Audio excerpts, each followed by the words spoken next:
Carlos Ursúa. Una peste ustedes.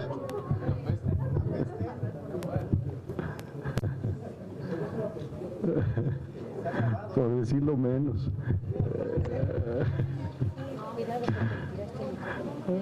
¿Ya?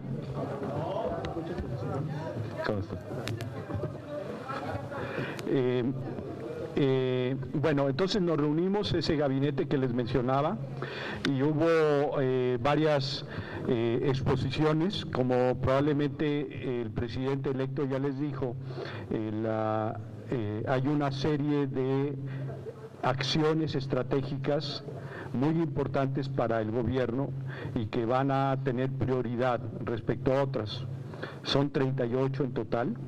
Y están divididos en todas las secretarías, en este caso son 17 o van a ser 17. Recuerden que hasta este momento la Secretaría de Seguridad Pública no ha sido creada de nuevo o recreada, porque alguna vez existió, pero una vez que esto sea, pues van a ser 17 secretarías. No estoy contando la Defensa ni Marina, y si las cuento, pues entonces serían 19. En el caso del Gabinete de Hacienda y Economía, como les decía, están Hacienda, Economía, Zagarpa, Agricultura, la Secretaría de la Función Pública, Turismo y Trabajo. No todos tuvieron la oportunidad en este encuentro de presentar sus primeros avances respecto a cada una de las líneas estratégicas que le tocaron, ¿de acuerdo? Empezó Hacienda, y esencialmente las líneas pues son las que ya ustedes saben y que he hablado mucho. No voy a hablar de todas, pero esencialmente la que quizá vale más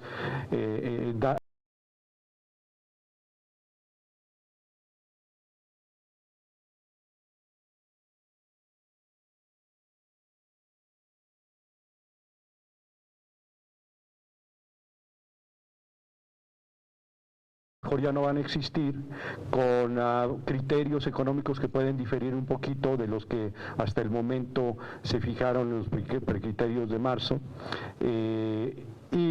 Esto va a ser hecho obviamente con el concurso del actual gobierno. Estoy seguro que va a haber una gran relación y una ayuda absoluta por parte de ellos. Una vez que nos entreguen, digamos, el modelito inicial, pues nosotros vamos a reformarlo, vamos a tener nuevos programas y vamos a concluir con la presentación del presupuesto de ingresos, y como les decía va a ser presentada el 15 de septiembre junto con la ley de ingresos, la iniciativa de ley de ingresos, y junto con cambios del código fiscal si es que es el caso. Tenemos ya mucha gente trabajando en ello. Como ustedes ya saben, el subsecretario de egresos será, para mi fortuna ya aceptó, será Gerardo Esquivel, y Gerardo estará a cargo pues de este programa específico que es el presupuesto de egresos de la Federación. Hay otros programas, pero quizás el otro más importante es el relativo a la oficialía mayor. Esto es importante. La oficialía mayor de Hacienda va a centralizar las compras de bienes de todo el gobierno federal. Esto parecería raro, pero en realidad algo muy similar pasa con la Contraloría Interna, lo que se le llama los Contralores Internos. Ya por ley, la Secretaría de la Función Pública designa los órganos internos de control en cada secretaría, y de hecho la Secretaría de la Función Pública paga a los contralores internos, porque recuerden, como todos sabemos, el que paga manda, ¿no? Y va a ser lo mismo acá. Entonces se va a cambiar la estructura actual. Ya las otras oficialidades mayores van a tener, digamos, un rango un poquito menor, casi igual a la de la oficialidad mayor, pero un poquito menor. Serían unidades administrativas, y reportarían los directores de esas unidades administrativas a el oficial mayor. Y ustedes pueden decir, oye, pero ¿cómo se le va a hacer? Ya la otra vez lo explicaba en televisión, en realidad es más fácil de lo que parece, porque se requiere obviamente una plataforma digital en la que esté conectada la Secretaría que quiere hacer compras y la Secretaría de Hacienda como el paso final. La Secretaría de Hacienda de antemano, hagan de cuenta, nosotros sabemos que vamos a necesitar un cierto número de computadoras portátiles, por decir algo, con cierto RAM, etcétera, etcétera, y entonces la Secretaría de Hacienda lo que va a hacer es, con antelación, convoca a todas las empresas que puedan proveer esas computadoras, y cada una de ellas va a dar sus costos, etcétera, etcétera. De ahí se eligen las correctas en términos de costos, pero también de especificaciones técnicas, y se hace un convenio marco con ella. Entonces le dice, si se compra en 2019, tú me dijiste que esta computadora va a costar tanto, y así va a costar. Entonces lo que va a pasar es que la unidad administrativa de esta secretaría en cuestión cuando va a iniciar el proceso preguntando a egresos, oye, ¿tengo suficiencia presupuestal o no para, digamos, comprar 1000 computadoras? Si egreso le dice no, pues no tiene dinero y ya se acabó el asunto. Si egreso le dice sí, entonces el siguiente paso es las personas de la Secretaría se meten en una especie de tienda electrónica, dan de cuenta Amazon, es exactamente lo mismo, a un Amazon donde van a poner computadoras y entonces van a aparecer diferentes proveedores de las computadoras, así como si ustedes ponen Amazon y ponen televisiones, pues desaparece una serie de televisiones de diferentes proveedores y de diferentes tipos. Y allí no se va a negociar nada, eso es lo bonito, ya se negoció y ya se consolidaron todas las compras. Eso quiere decir que los precios van a ser mucho más baratos, pues porque es un mundo de computadoras las que se van a comprar. Pero aparte, lo más importante es que no se negocia, se negoció una vez con el convenio marco. Nadie puede decirle al proveedor, oye, pues te compro 1000 computadoras, pero como de vez en vez, como ustedes saben, es el caso en muchos gobiernos, no solamente el gobierno federal. Entonces aquí es directo, los eligen, llega la señal a tesorería paga y recibe las computadoras eventualmente la Secretaría. Entonces es algo más simple de lo que parece, sí va a requerir tiempo. Lo que vamos a hacer es, de entrada, vamos a tratar de consolidar lo que es probablemente la fuente más obvia de corrupción en compras en México, y en México quiere decir a nivel federal y a nivel estatal, que son las medicinas y los aparatos médicos. Entonces lo que vamos a hacer es algo que ya, en realidad, el IMSS lo ha estado haciendo. El IMSS ha estado consolidando sus propias compras de medicina y eso ha implicado un ahorro pero muy significativo. Lo que vamos ahora es decir, bueno, el gobierno federal tiene 3 grandes instituciones que proveen servicios médicos. El IMSS, sí, pero también el ISSSTE, pero también la Secretaría de Salud. Entonces los 3 van a estar obligados a que juntos compren esas medicinas y obviamente el abaratamiento pues va a ser todavía mayor y obviamente pues la posibilidad de corrupción se va a reducir de manera muy considerable. Entonces ese son una de las líneas más importantes para Hacienda. Economía, una línea importante de economía, ya lo había dicho el presidente electo, va a haber una zona franca en el norte de México de 30 kilómetros, hagan de cuenta, está la frontera con Estados Unidos, calculan 30 kilómetros y hasta allí va a ser la zona franca.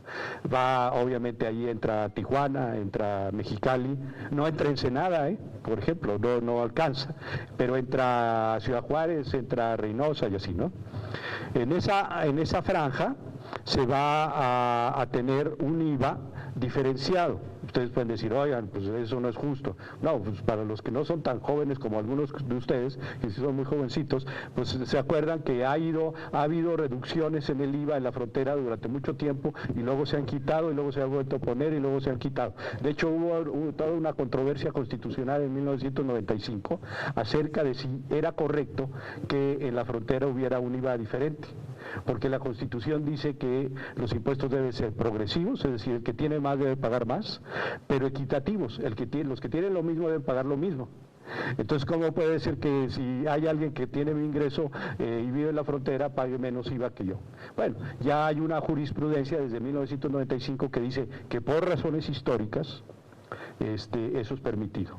En otros lugares no puede ser, excepto por decreto presidencial, pero allí sí es permitido. Entonces lo que va a suceder es, vamos a volver a lo que sucedía en 2014, me parece que fue cuando se regresó al 16%, vamos a tener un impuesto del IVA en esa zona franca y nada más de probablemente el 8%, que es lo que ha dicho el jefe electo, es decir, más o menos la mitad.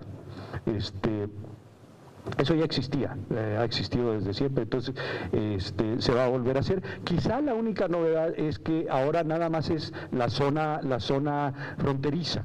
Antiguamente, sobre todo en los 90 y a principios de este siglo, luego se incluía, era la región fronteriza, entonces se incluía a lo mejor Baja California, etcétera, etcétera. Ahora no, ahora nada más es la frontera, ¿de acuerdo? Ese es una línea estratégica que en principio va a ayudar al fomento económico en la frontera y por eso le corresponde a la Secretaría de Economía. Otra acción importante de la Secretaría de Economía es qué hacer con el fondo minero. Ustedes saben que hay derechos de extracción cuando extraen los mineros o las compañías mineras, los recursos pues tienen que pagar unos ciertos derechos. Esos derechos van a un fideicomiso, a un fondo. Y entonces hasta el momento ese fondo no ha sido muy bien utilizado. De hecho hay dinero allí. Entonces, ¿qué es lo que se debe hacer de manera más transparente? ¿Qué es lo que debe hacer el gobierno federal? Ese es el proyecto, ¿no? Se está empezando a trabajar en ello, pero definitivamente, pues, ¿por qué existen esos derechos? Pues porque si yo vivo en una comunidad cercana a esa mina, muy probablemente voy a tener problemas de agua, espero que no, pero quizás, o puedo tener problemas de otro tipo, ¿no? Y entonces esos derechos pueden servir, si ustedes gustan, para paliar un poco estas externalidades negativas, ¿de acuerdo? Luego estuvo Zagarpa, son varios proyectos, un proyecto interesante, quizá un proyecto icónico sería el que va a haber una canasta de alimentos, pero no canasta básica en el sentido de Coneval, sino una canasta de alimentos en el sentido de alimentos que el gobierno va a ponerle prioridad en su producción. ¿Cuáles van a ser estos? Pues va a ser maíz, va a ser, a ver si me acuerdo de todos, maíz, va a ser frijol, va a ser trigo, pero harinero, no el trigo otro, trigo harinero, va a ser arroz, va a ser atún, va a ser sardinas. Creo que esos son los fundamentales.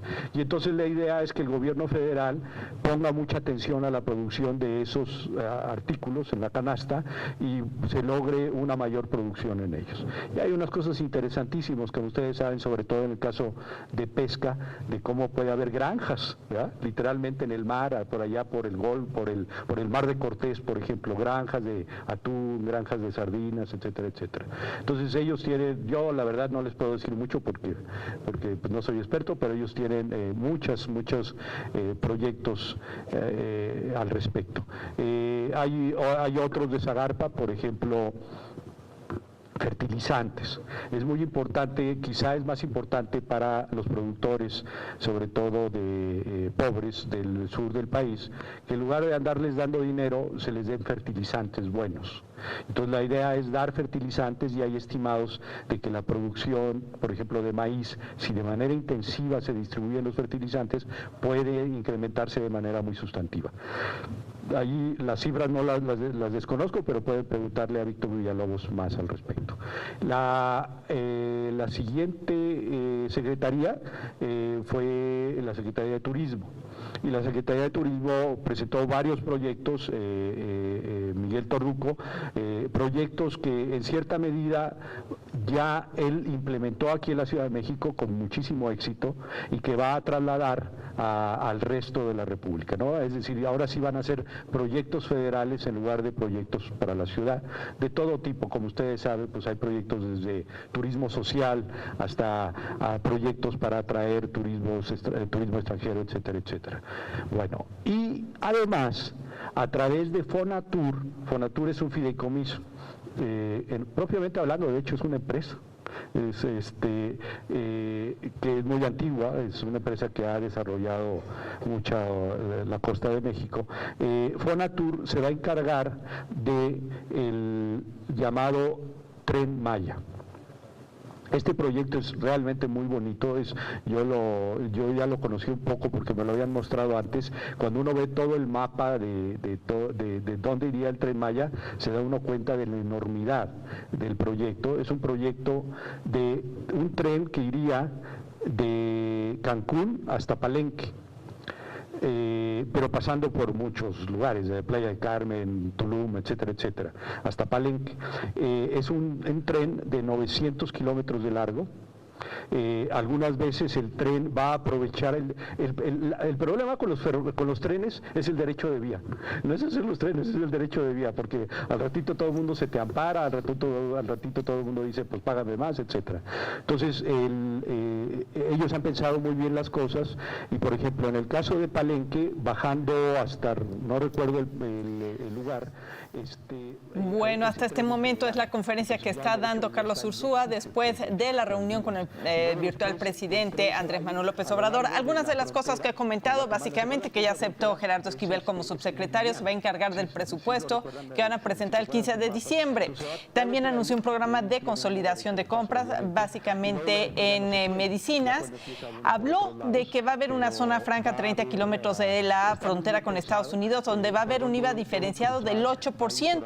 También la nueva aplicación del Fondo Minero, donde se va a crear un fideicomiso de apoyo a las comunidades. En el caso de Zagarpa va a haber una canasta de alimentos con la intención de tener mayor prioridad a la producción del maíz, el frijol, el trigo, harinero, arroz, atún y sardinas. En la cuestión de turismo, pues está explicando precisamente que Fonatur se va a dedicar o va a ponerle prioridad a un proyecto llamado Tren Maya. Algunas de las cosas que ha comentado Carlos Ursúa, como ya le digo, propuesto a la Secretaría de Hacienda.